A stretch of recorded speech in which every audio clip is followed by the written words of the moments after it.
ओम साई राम। श्री साई सच्चरित्र अध्याय 25 भाग 7 विशेष। हेमाड़ पंत जी कहते हैं, इस संबंध में श्री दामू अन्ना के उपरोक्त कथन को उद्धृत किया जाता है जो ध्यान देने योग्य है। एक समय जब मैं अन्य लोगों सहित बाबा के श्री चरणों के समीप बैठा था तो मेरे मन में 2 प्रश्न उठे। उन्होंने उनका उत्तर इस प्रकार दिया, जो जन समुदाय श्री साई बाबा के दर्शनार्थ शिरडी आता है, क्या उन सभी को लाभ पहुंचता है? इसका उत्तर उन्होंने दिया कि बौर लगे हुए आम वृक्ष की ओर देखो। यदि सभी बौर लगे हुए फल बन जाए तो आमों की गणना भी नहीं हो सकेगी। परंतु क्या ऐसा होता है? बहुत से बौर झरकर गिर जाते हैं और कुछ फले और बड़े भी हुए तो आंधी के झकोरों से गिरकर नष्ट हो जाते हैं और उनमें से कुछ ही शेष रह जाते हैं।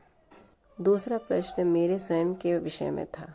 यदि बाबा ने निर्वाण ले लिया तो मैं बिल्कुल ही निराश्रित हो जाऊंगा, तब मेरा क्या होगा? इसका बाबा ने उत्तर दिया कि जब और जहाँ भी तुम मेरा स्मरण करोगे तो मैं तुम्हारे साथ ही रहूँगा। इन वचनों को उन्होंने सन 1918 के पूर्व भी निभाया और सन 1918 के पश्चात आज भी निभा रहे हैं। वे अभी भी मेरे ही साथ रहकर मेरा पथ प्रदर्शन कर रहे हैं। ये घटना लगभग सन 1910-11 की है। उसी समय मेरा भाई मुझसे पृथक हुआ और मेरी बहन की मृत्यु हो गई। मेरे घर में चोरी हुई और पुलिस जांच पड़ताल कर रही थी। उन्हीं सब घटनाओं ने मुझे पागल सा बना दिया था। मेरी बहन का स्वर्गवास होने के कारण मेरे दुख का पारावार न रहा।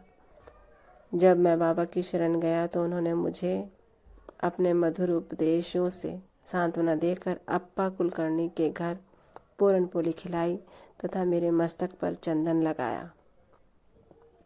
जब मेरे घर चोरी हुई और मेरे ही एक 30 वर्षीय मित्र ने मेरी स्त्री के गहनों का संदूक, जिसमें मंगलसूत्र और नथ आदि थे, चुरा लिया, तब मैंने बाबा के चित्र के समक्ष रुदन किया और उसके दूसरे ही दिन वो व्यक्ति स्वयं गहनों का संदूक मुझे लौटाकर क्षमा प्रार्थना करने लगा।